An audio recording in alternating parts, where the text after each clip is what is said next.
اعوذ باللہ السمیع العلیم من الشیطان الرجیم بسم اللہ الرحمن الرحیم ربنا آتنا فی الدنیا حسنۃ وفی الآخرۃ حسنہ۔ عزیز طلبہ، السلام علیکم ورحمۃ اللہ وبرکاتہ۔ امید ہے آپ سب خیریت سے ہوں گے۔ شرح المدوم کتاب صوم درس نمبر 110 میں روزہ کی حالت میں نظر حرام سے منی نکلنے کا حکم ذکر ہوگا۔ روزہ کی حالت میں نظر حرام سے اگر منی خارج ہوتی ہے تو شہید اول نے اس کے بارے میں فرمایا ہے کہ قضا واجب ہوتی ہے، تو اس کی گفتگو آنے والی ہے۔ شہید اول کا نظریہ اور اس کی تحلیل اور توضیح پیش کی جائے گی۔ دیگر فقہی نظریات اور آراء کا بھی بیان آئے گا۔ شہید اول کی تحلیل اور تجزیہ اور متعلقہ علمی فوائد اور تحقیقات کا بھی تذکرہ ہوگا۔ ساتواں مورد کے جس میں شہید اول نے فرمایا کہ قضا واجب ہوتی ہے اگر انسان نامحرم عورت یا کسی خوبصورت بچے کو دیکھتا ہے اور نظر شہوت سے نگاہ کرتا ہے، یعنی حرام نگاہ کرتا ہے اور منی خارج ہو جاتی ہے، تو اس صورت میں اس پر روزے کی قضا واجب ہوگی۔ لیکن اس کی دو شرطیں ہیں کہ فقط قضا واجب ہوگی۔ اول یہ کہ منی خارج کرنے کا قصد نہ رکھتا ہو نگاہ کے وقت، اور دوسرا یہ ہے کہ اس کی عادت بھی نہ ہو کہ اس طرح اگر حرام نگاہ کرے تو اس کی منی خارج ہو جاتی ہو۔ اگر وہ منی خارج کرنے کے قصد سے نگاہ کرے یا اس کی عادت ہو کہ اس طرح وہ نگاہ کرے تو اس کی منی خارج ہو جاتی ہو اور وہ یہ کام کرے روزے کی حالت میں، تو قضا کے علاوہ کفارہ بھی واجب ہوگا۔ اس کے بارے میں اب ہم عبارت کو دیکھ لیتے ہیں۔ فرمایا او نظر الی امرأۃ محرمۃ بقرینۃ قولہ، تو یہ لفظ بقرینۃ قولہ ہوگا چونکہ یہ اس کا مضاف الیہ ہے۔ او غلام فامنا مع عدم قصده الامناء ولا اعتیاده ولو قصد فالاقرب الكفارة وخصوصا مع الاعتیاد اذ لا ينقص عن الاستمناء بيده او ملاعبته وما قربه حسن، لكن يفهم منه ان الاعتياد بغير قصد الامناء غير كاف والاقوى الاکتفاء به وهو ظاهره في الدروس۔ ساتواں مورد کے جس میں قضا واجب ہوتی ہے، فرمایا یا وہ نظر کرے ایک عورت کی طرف محرمت جو نامحرم ہو، اس پر حرام ہو، بقرینۃ قولہ، چونکہ جو آگے او کے ذریعے عطف کیا ہے وہ قرینہ بن رہا ہے کہ یہاں عورت بھی نامحرم مراد ہے۔ او غلام یا کسی جوان کی طرف اور بچے کی طرف نظر کرے، فامنا اور اس سے اس کی منی خارج ہو جائے، مع عدم قصدہ الامناء جب وہ منی خارج کرنے کا قصد اور ارادہ بھی نہ رکھتا ہو، ولا اعتیادہ اور اس کی اس طرح عادت بھی نہ ہو کہ وہ کسی نامحرم عورت کو یا جوان بچے کو دیکھے اور اس کی منی خارج ہو جاتی ہو، تو فقط پھر قضا واجب ہوگی۔ وَلَوْ قَصَدَ اگر وہ قصد کرے کہ اس طرح نظر حرام کر کے منی خارج کرے، فَالْأَقْرَبُ الْكَفَّارَةُ تو قریب تر نظریہ یہ ہے کہ اس کے اوپر کفارہ بھی واجب ہوگا۔ وَخُصُوصًا مَعَ الْاعْتِيَادِ خصوصاً جب اس کی عادت بھی ایسی ہو کہ اس طرح نامحرم کو نگاہ کرے تو اس کی منی خارج ہو جاتی ہو، تو پھر قضا کے ساتھ کفارہ بھی واجب ہوگا۔ اذ لا ينقص عن الاستمناء بيده او ملاعبته کیونکہ اس طرح جو ہے قصد اور ارادے کے ساتھ منی خارج کرنے کا ارادہ کر کے نامحرم کو دیکھنا اور اس کی عادت بھی ایسی ہو کہ اس کی منی خارج ہو جاتی ہو، تو یہ کم نہیں ہے اس سے کہ جب استمناء کرتا ہے ہاتھ کے ذریعے یا جو ہے کھیل کود کے ذریعے، چھیڑ چھاڑ کے ذریعے، چونکہ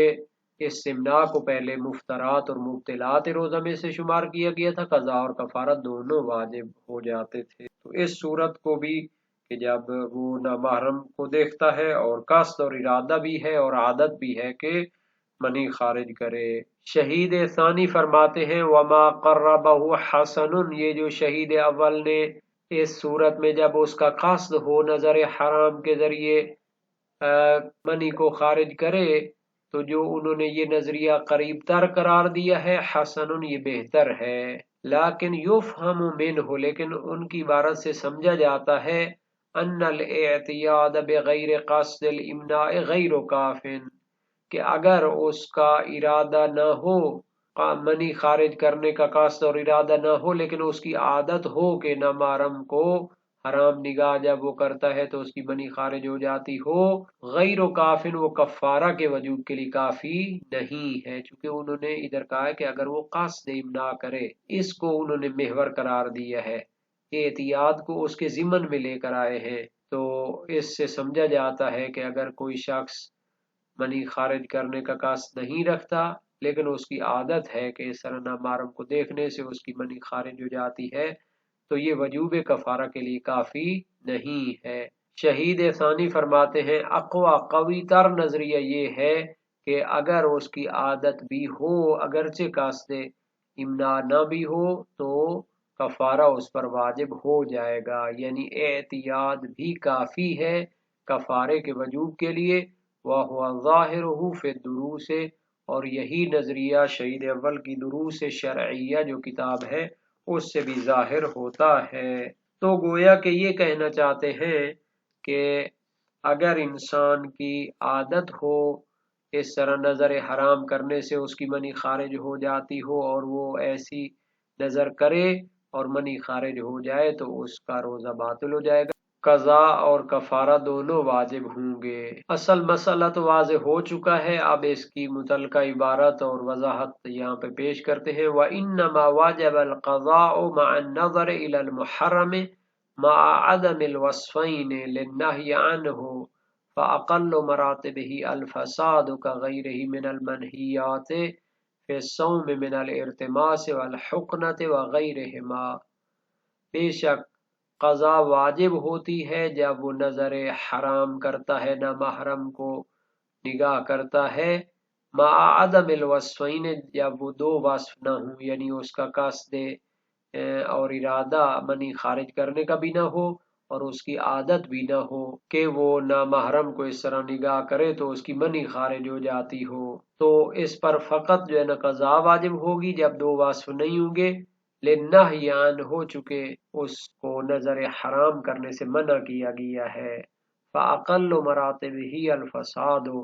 تو نہیں جب روزے سے آتی ہے تو اس کا کم ترین مرتبہ یہ ہے کہ روزہ باطل ہو جائے، كَغَيْرِهِ مِنَ الْمَنْهِيَاتِ فِي الصَّوْمِ، جیسے کہ روزے کی دوسری ممنوع چیزیں ہوتی ہیں، سر کو پانی میں نہیں ڈبو سکتا اور حقنہ نہیں کر سکتا مایا چیز سے، اور اسی طرح دوسری بھی بعض چیزیں ہیں جن میں روزہ جو ہے اس کی قضا واجب ہوتی ہے، یہ تو خود ساتواں مورد ہے ان میں سے، باقی 6 مورد بھی اسی طرح گزر چکے ہیں۔ والاقوى عدم القضاء بدونهما كغيره من المنهيات وان آثما، شہید ثانی فرماتے ہیں قوی تر نظریہ یہ ہے کہ اگر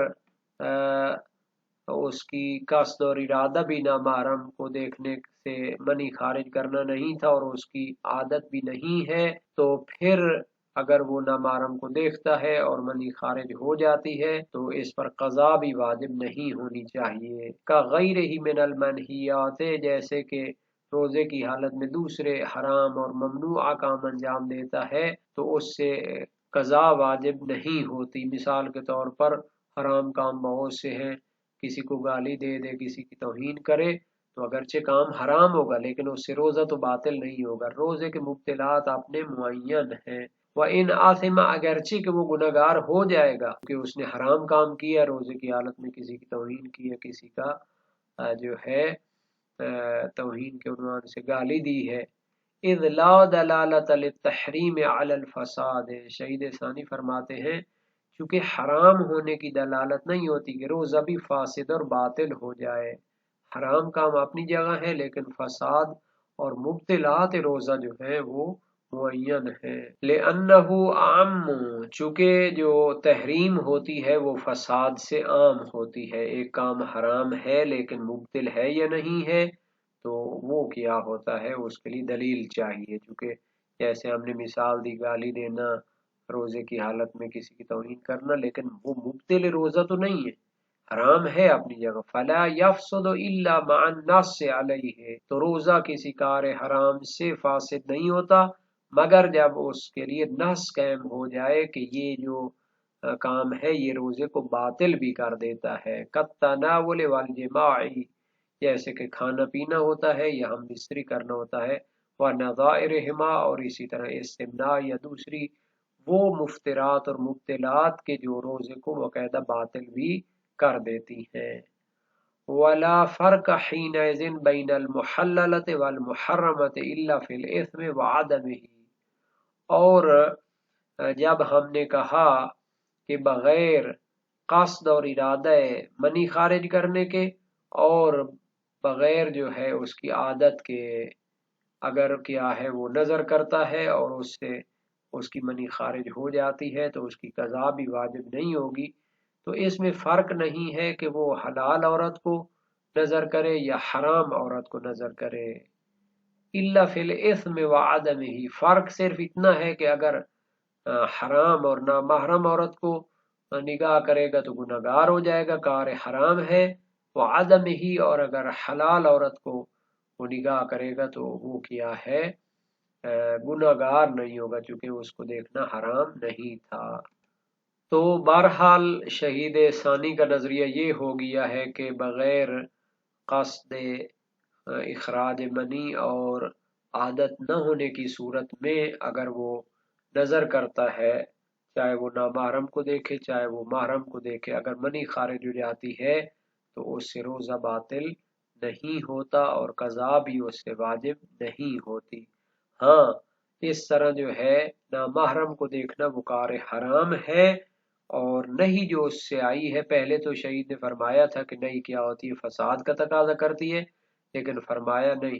نہیں جو ہے حرام ہونے کا تقاضا کرتی ہے لیکن فساد اور مفتر اور مبتل روزہ ہونے کے لیے دلیل چاہیے. تو بہرحال علم اصول میں جو باتیں ہیں کہ نہ ہی دلالت اور اقتضاء فساد رکھتی ہے یا نہیں رکھتی، تو اس میں بحث موجود ہے. نہیں کبھی عبادت سے آتی ہے، کبھی معاملہ سے آتی ہے. تو آیا وہ جو نہیں موجب حرمت ہوتی ہے یہ حرام ہونے کی دلالت کے علاوہ موجب بطلان اور فساد بھی ہوتی ہے یا نہیں ہوتی؟ تو اس میں یہ کہا گیا ہے کہ اگر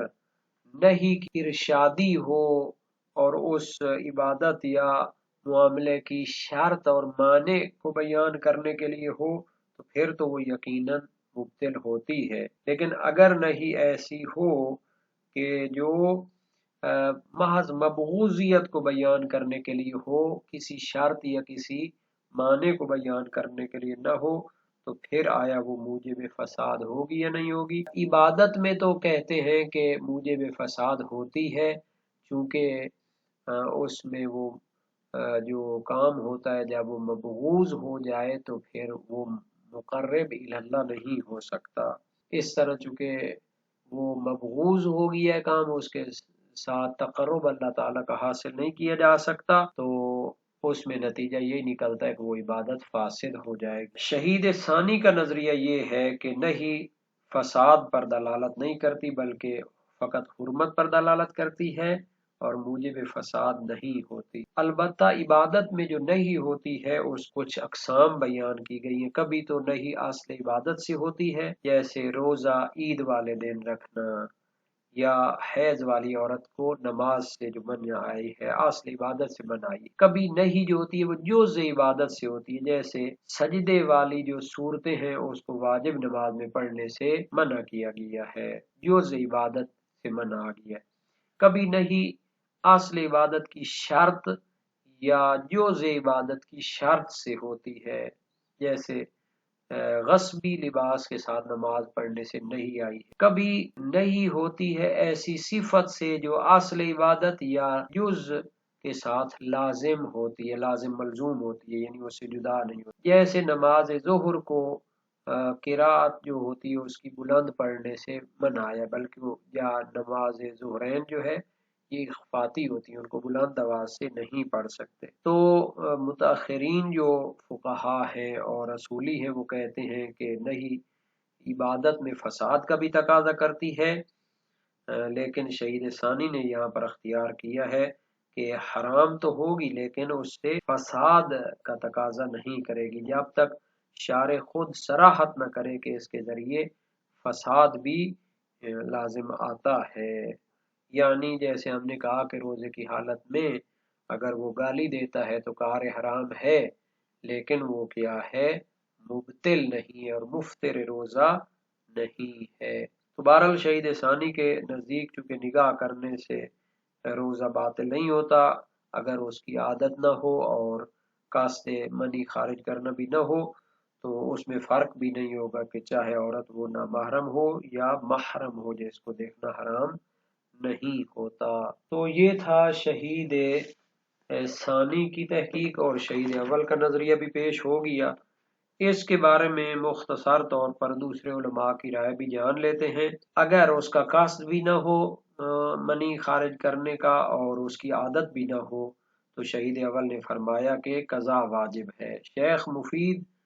اور مبسوط شیخ توسی سے بھی یہی نظریہ نقل ہے، چونکہ نامحرم کو شہوت کے ساتھ نگاہ کرنے سے نہیں آئی ہے اور نہ ہی عبادات میں فساد کا تقاضا کر۔ تو اس میں یہ ہے کہ باب صوم میں